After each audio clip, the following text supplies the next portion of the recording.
Good morning, and we're in official declaration one.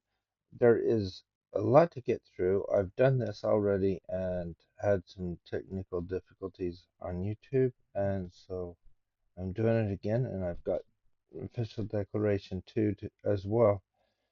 Two hard-hitting subjects, one plural marriage and one restoration of the priesthood. I personally didn't think that they're hard-hitting until people would bring it up as trying to knock my religion, basically. But um, I'm going to just jump into it because the first video I think was a little bit long, and so I'm going to have to cut it down for YouTube, um, so they'll download properly, I guess. The Bible and the Book of Mormon teach that monogamy is God's standard for marriage unless he declares otherwise.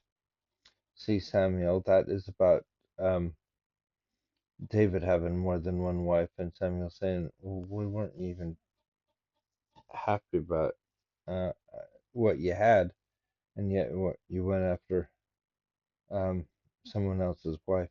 And Jacob is, we'll just go there really quick. Wherefore, my brethren, hear me and hearken unto the word of the Lord. For there shall not any man among you, save it be um, one wife, and concubines shall have none. For I will, saith the Lord of hosts, raise up seed unto me. I will command my people, otherwise they shall hearken unto these things. So the standard is monogamy, unless commanded otherwise. That's what he's saying there, and that's what we went off of from Joseph Smith's time. Following a revelation to Joseph Smith, the practice of plural marriage was initiated among the members of the church in the early 1840s, and that's section 132. From 1860s to 1880s, the United States government passed laws to make um,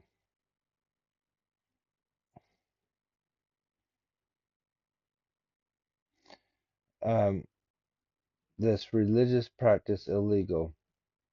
These laws were eventually upheld in the U.S. Supreme Court. After receiving revelation, President Wilford Woodruff issued the following manifesto, which was accepted by the church um,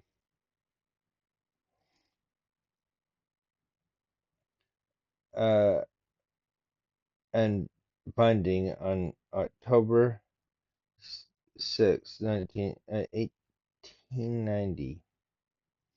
Um, this led the end of the practice of plural marriage in the church. I think it must have been hard for many who had gained that testimony of plural marriage and that were living it.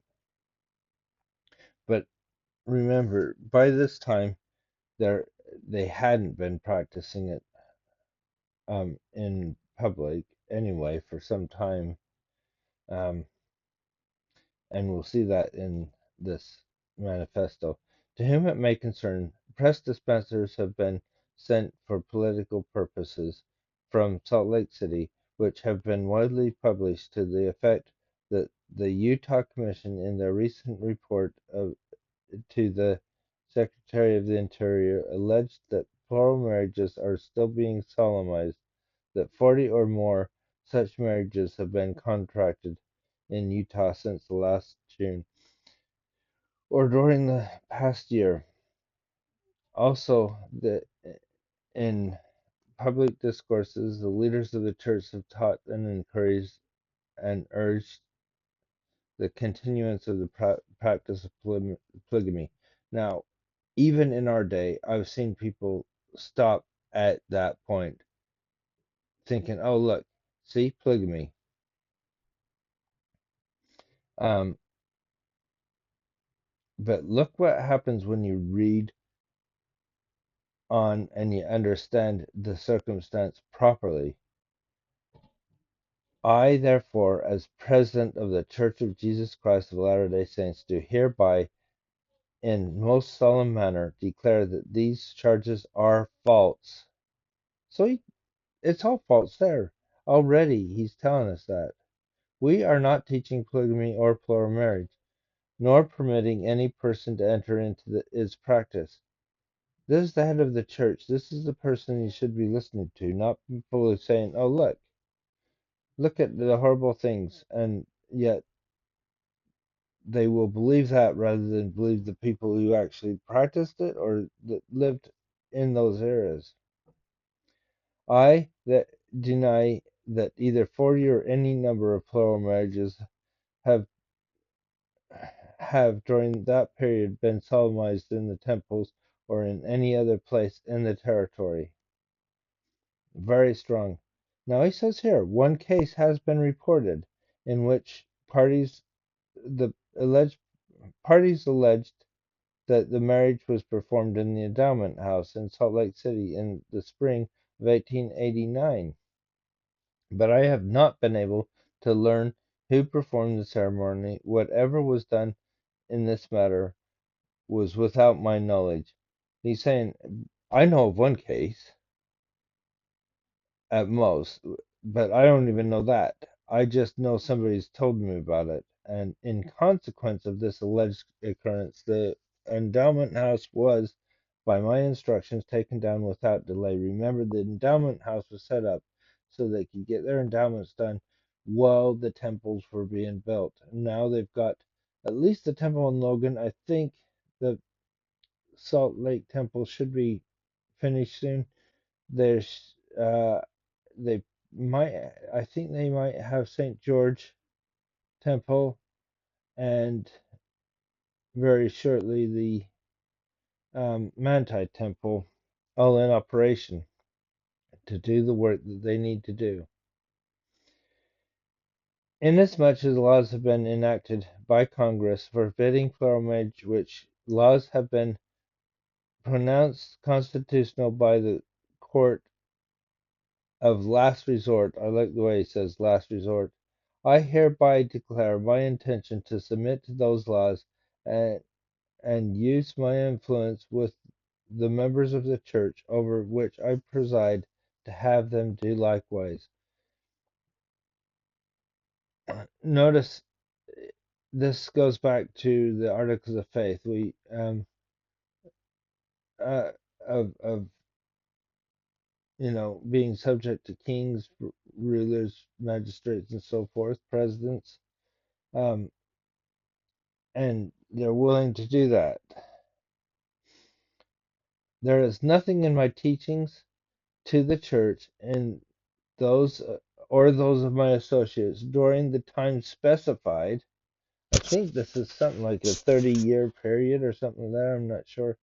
Um, which can be reasonably construed to calculate or encourage polygamy, and when any elder of the church has used language which appeared to convey any such teaching, he has been promptly reproved. I now publicly declare that my advice to the Latter-day Saints is to refrain from contracting any marriage forbidden by law of the land.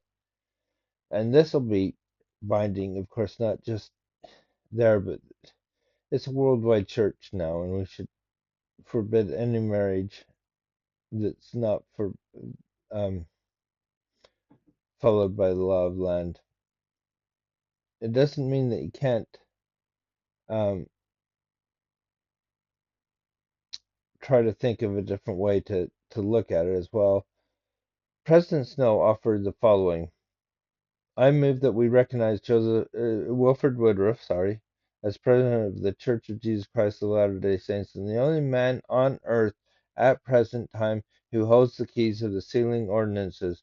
We consider him fully authorized by virtue of his position to institute the manifesto, which has been read in our hearing, and which is dated the 24th, 1890, and that the Church of in general conference assembled, we accept his declaration concerning plural marriages as authoritative and binding. So that is how they did it, and they would have raised their hand um, in acceptance of that. Um, Now these are excerpts from 3 addresses by President Wilford Woodruff regarding the manifesto, covering a little bit more so the saints understand where he's coming from. The Lord, and this is quoted many times, the Lord will never permit me or any other man who stands as president of the church to lead you astray. So as president of the church, they can't. They are honed and become quite understanding of the way the church works way before they ever become president. So why would they want to lead anybody astray? And so the Lord can trust them. That's why he does that. It is not the program. It is not the mind of God. If I were to attempt that, the Lord would remove me out of my place. And so he will with any other man who attempts to lead the children of men astray from the oracles of God and from their duty. It matters not who lives or who dies, or who is called to lead the church. They have got to lead it by inspiration of Almighty God. If they do not that way, they cannot do it at all. I think that's amazing how he says that. He's saying my life doesn't mean anything if I don't do it the way the Lord wants me to do it. I've had some revelations of late, not just one. He's talking about revelations, and very important ones to me. And I will tell you what the Lord has said to me. Let me bring your minds to what is termed the manifesto. The Lord has told me to ask the Latter-day Saints a question, and he also told me that if they would listen to what I said to them and answer the question put to them by the Spirit and power of God, they would all answer alike, and they would all believe alike with regard to this matter. The question is this, and look how long the question is. Which is the wisest course of Latter-day Saints to pursue? To continue to attempt the practice of plural marriage with the laws of the nation against it and the opposition of 60 millions of people, and at the cost of confiscation and loss of all the temples and the stopping of all the ordinances therein, both of the living and of the dead, and the imprisonment of the first presidency and the 12 um, and the heads of families in the church, and the confiscation of personal property, all of which of themselves would stop the practice, meaning if those things were done, or after doing and suffering what we have through our adherence to this principle, to cease the practice and submit to the law, and through doing so, leave the prophets and apostles and the fathers at home so that they can instruct the people and attend to the duties of the church, and also leave the temples in the hands of the saints so that they can attend to the ordinances of the gospel, both the living and the dead? That's a long question, isn't it? Basically, would you rather do that or have temples, basically? Um, would you rather have everybody in jail or would you rather have them free to teach you? The Lord showed unto me by vision and revelation exactly what would take place if we did not stop this practice.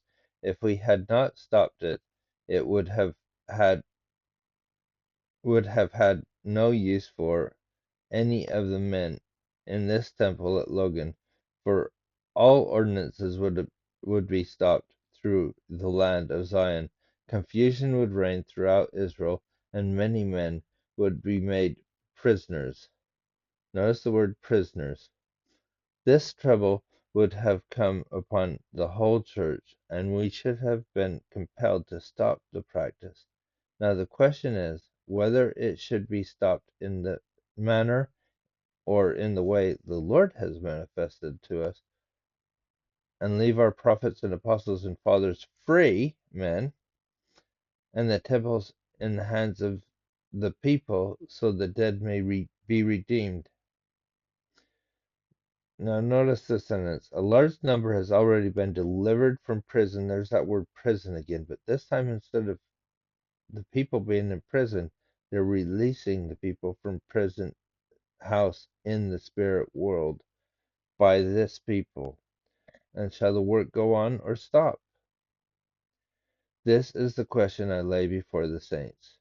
You have to judge for yourselves. I want you to answer it for yourselves. I shall not answer it, but I shall say to you that that that is exactly the condition what we as a people would have been in had we not taken the course we have.